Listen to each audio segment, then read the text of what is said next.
Avanzamos en esta semana, amigos y amigas, y contarles que hoy en Diálogo con Corape tendremos a Natasha Rojas. Ella es dirigente del Partido Unidad Popular. Vamos a hablar sobre algunos temas de la coyuntura política, así que de inmediato la saludamos. Buen día, bienvenida.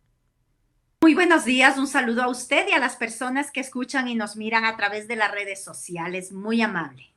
Gracias por acompañarnos y conversemos de algunos temas. Estamos culminando este 2024. El presidente Daniel Noboa se enfrentó a una serie de manifestaciones que no escalaron a mayores y a una reciente paralización en la Amazonía. Hubo también cambios significativos en sus ministerios estratégicos, diferencias profundas con su vicepresidenta y también con la Asamblea Nacional. ¿Qué otro punto usted también le añadiría a este balance con el que culmina el año el presidente Daniel Noboa, que por supuesto está marcando también esta coyuntura nacional?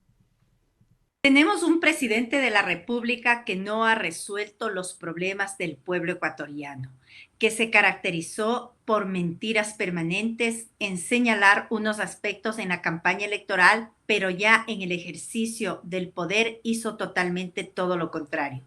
Un presidente, por ejemplo, que cuando se pone gafas dice a los jóvenes que va a garantizar el libre ingreso a las universidades. Cuando se saca, elimina presupuesto para las universidades. Un presidente que cuando se pone gafas dice que no va a incrementar impuestos y cuando se saca, incrementa el IVA del 12 al 15%, incrementa el precio de los combustibles. Un presidente que cuando se puso las gafas le dijo a la juventud ecuatoriana que va a respetar los derechos del ambiente, los derechos de la naturaleza, pero cuando se saca las gafas, un presidente que primero quiso implementar todo un proyecto de extractivismo minero a gran escala en Palo Quemado, Olón, para beneficiar a su tía, la señora Isabel Noboa, con empresas transnacionales canadienses.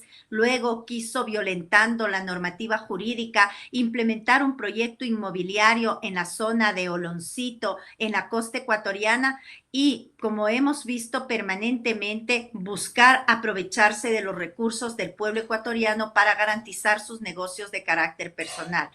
Un presidente definitivamente que no entiende lo que es la administración pública, lo que es el Estado ecuatoriano, y que está para garantizar sus negocios, pero no para resolver la crisis que estamos viviendo los ecuatorianos y las ecuatorianas. Un ejemplo: miles de jóvenes que no ingresan a las universidades, miles de ecuatorianos que se van fuera del país por falta de empleo, poniendo en riesgo sus vidas, atravesando el Darién, miles de ecuatorianos que ruegan un cupo para hacerse atender en los hospitales públicos, en los hospitales del Instituto Ecuatoriano de Seguridad Social, 1,000 personas que han muerto por no poder hacer diálisis en el Ecuador.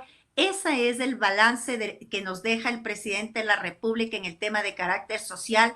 En el tema económico, una recesión económica sumamente compleja, una pérdida del valor adquisitivo de los salarios de los trabajadores, un incremento de salarios de 33 centavos cada día, que ni siquiera para coger un bus nos sirve a los ecuatorianos y a las ecuatorianas, y por supuesto mayor desempleo, mayor inseguridad y problemática en distintos ámbitos que estamos viviendo en los momentos actuales en nuestro país. Sí, y aquí yo quisiera hacer una pausa porque usted ha mencionado que el presidente Daniel Noboa se ha caracterizado por decir mentiras permanentes. ¿Usted considera que en medio de esto que ha señalado llega el presidente Daniel Noboa con una popularidad baja a las elecciones de 2025 y que en este caso podría perder esas elecciones? Indudablemente, usted sabe que las encuestas son fotos del momento. Es un presidente de la República que está a la baja y tan desesperado se encuentra que ahora ofrece absolutamente todo, pero también está acompañado de incumplimientos permanentes. Un presidente de la República que los jóvenes ya no le creen, las mujeres ya no le creen, los trabajadores ya no les creen. Voy a poner el último ejemplo respecto de los apagones, que se van a resolver en noviembre, que los primeros días de diciembre, no que a mediados, que desde el 20, pero que luego se van a suspender nomás los apagones, pero luego en enero vamos a regresar. Por favor, no se actúa así, presidente de la República. La ciudadanía requiere de certezas. Las certezas son importantísimas para poder planificar la vida. Yo quiero comentarle que ayer fue un elemento sumamente fuerte. Me invitaron a una reunión en un barrio en Santo Domingo de los Áchilas y cuando les preguntaba a la ciudadanía qué opinan de los apagones, quienes hablaron fueron los niños. ¿Y los niños qué dijeron? Nos da miedo, nos asustamos, no podemos hacer los deberes, mi mamá no puede trabajar, a mi papá le botaron del trabajo y de verdad los niños se pusieron a llorar. Esta es la realidad de lo que está pasando en el Ecuador. Las políticas que está implementando el presidente de la República y en otros casos de no hacer nada nos está matando. Los problemas producto de los apagones, la desconexión, la falta de cupos en las instituciones educativas, la inseguridad, la falta de fuentes de empleo, el no tener cupos para ingresar a las universidades, el estar siguiendo carreras que nunca quiso un joven y que le imponen a través de un examen, está generando graves problemas en la salud mental de la ciudadanía, principalmente de la niñez y la juventud, como son el estrés, la ansiedad, la depresión, porque tenemos un presidente de la República que no sabe ser papá, porque un papá, porque una madre, un padre, una madre se preocupa que sus hijos, que en este caso los ecuatorianos, estén bien atendidos. Y es necesario entonces trabajar en estos elementos. Seguimos en entrevista para los medios comunitarios con Natasha Rojas, dirigente del Partido Unidad Popular, hablando sobre algunos temas que están marcando la coyuntura política en el país y también consultarle acerca de esta relación que hemos visto, pues se ha intensificado de manera tensa entre la Asamblea Nacional y el gobierno a raíz también de la publicación de la ley antipillos. Bueno, una ley antipillos que establece un nuevo impuesto a quienes tienen un vehículo usado. Los millonarios, los grandes banqueros, los grandes empresarios no tienen un vehículo usado. ¿Quiénes tienen o quiénes tenemos un vehículo usado? Los sectores medios, los que nos endeudamos para hacer tanto esfuerzo para seguir progresando. Y entonces encontramos los últimos años en el gobierno del economista Correa, en el gobierno del señor Moreno, en el gobierno del señor Lazo y ahora que se establece permanentemente políticas tributarias para seguir afectando a los sectores medios en nuestro país, que cada vez se van empobreciendo más. La situación económica que estamos viviendo es sumamente compleja y ahora encontramos no solo en este hecho, en distintos hechos, los dimes y diretes entre la Asamblea y el gobierno nacional, pero también hay que recordar que ahora es que aparecen estas fricciones, porque no se olvide, en la ley de remisión tributaria que envió el presidente de la República a la Asamblea Nacional, en donde se perdonó a los grandes empresarios 2.400 millones de dólares y a la familia del presidente Noboa más de 90.000 millones de dólares. Todos votaron, todos estuvieron de acuerdo y dieron paso a estos elementos, por señalar algunos ejemplos de cómo han venido trabajando conjuntamente. Por supuesto, se enojaron los compadres y empezaron entonces a friccionarse y realmente ahora estamos sometidos a esta realidad. ¿Y cómo también cree se va a dar estos meses restantes de esta Asamblea Nacional que tenemos en este momento, teniendo en cuenta de que hay un receso legislativo y que muchos de estos asambleístas actuales pues están corriendo por su reelección? Bueno, yo creo que va a ser de confrontación, por supuesto, no van a dar paso a varios de los elementos enviados por el gobierno nacional. Hay que revisar qué corresponde, qué es correcto, qué es incorrecto, pero por sobre todo, yo creo que el elemento más importante que en este proceso se va a desarrollar es la lucha social de los ecuatorianos y las ecuatorianas. No pudieron seguir en palo quemado por la movilización de las comunidades y la solidaridad en general del pueblo ecuatoriano. No pudieron construir el proyecto inmobiliario del señor Noboa y de la señora Laviña, que violentaba los derechos de la naturaleza por la movilización popular. No pudieron construir la cárcel en Archidona, que de paso quiero expresar mi solidaridad con el pueblo de Archidona y decirles que han sido un ejemplo de lucha, un ejemplo de resistencia, porque le dijeron no a un proyecto carcelario en el corazón de la Amazonía en donde nada más ni nada menos se pretendía construir esta cárcel, no para resolver los problemas de inseguridad, sino para encarcelar a los defensores de la naturaleza, a los luchadores sociales, a los defensores de los derechos humanos. Pero la movilización fue importantísima y así encontramos otras expresiones de movilización en el Ecuador frente a las políticas neoliberales en contra del pueblo del actual gobierno.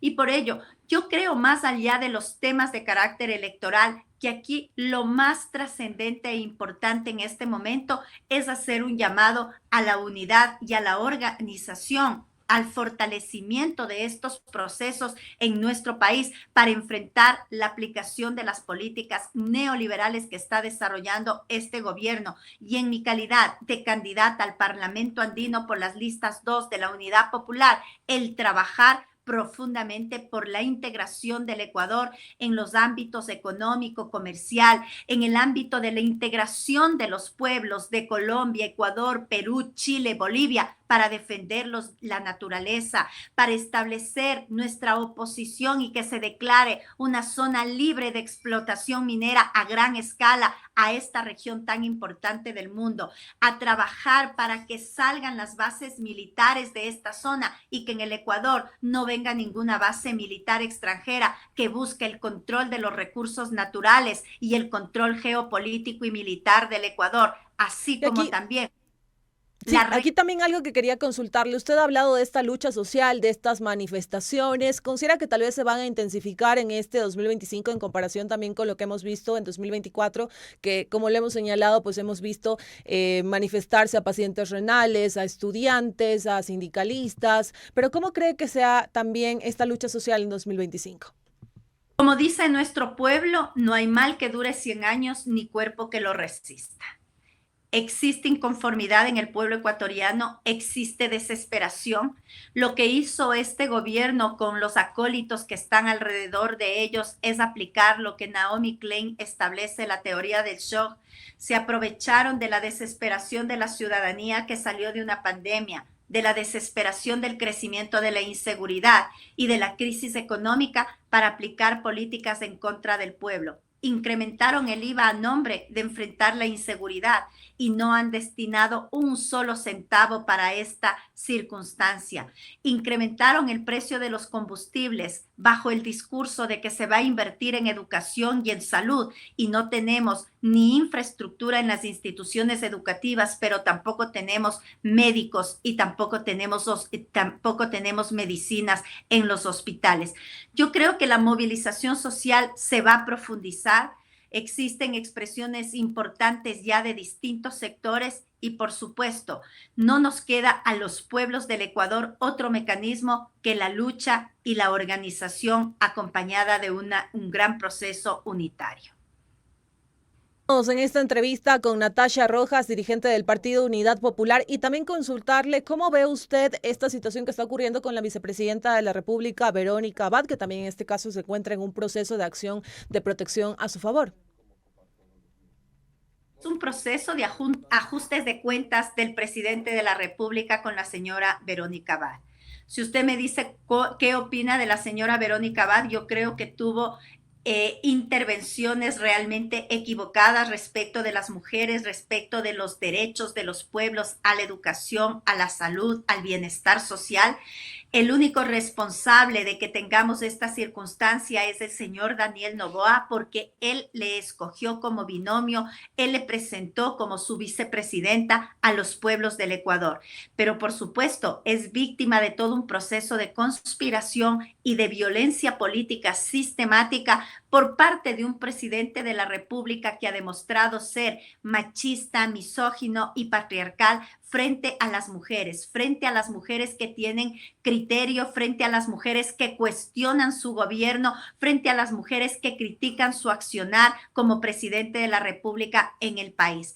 La Constitución del Ecuador es clara quien debe asumir la vicepresidencia en el caso de licencia o ausencia definitiva del presidente de la República es la vicepresidenta. Y los ecuatorianos y las ecuatorianas, en un porcentaje importante de la población, le eligieron al señor Daniel Noboa como presidente y a la señora Verónica Abad como vicepresidenta. Por lo tanto, le corresponde asumir la presidencia durante el periodo de licencia.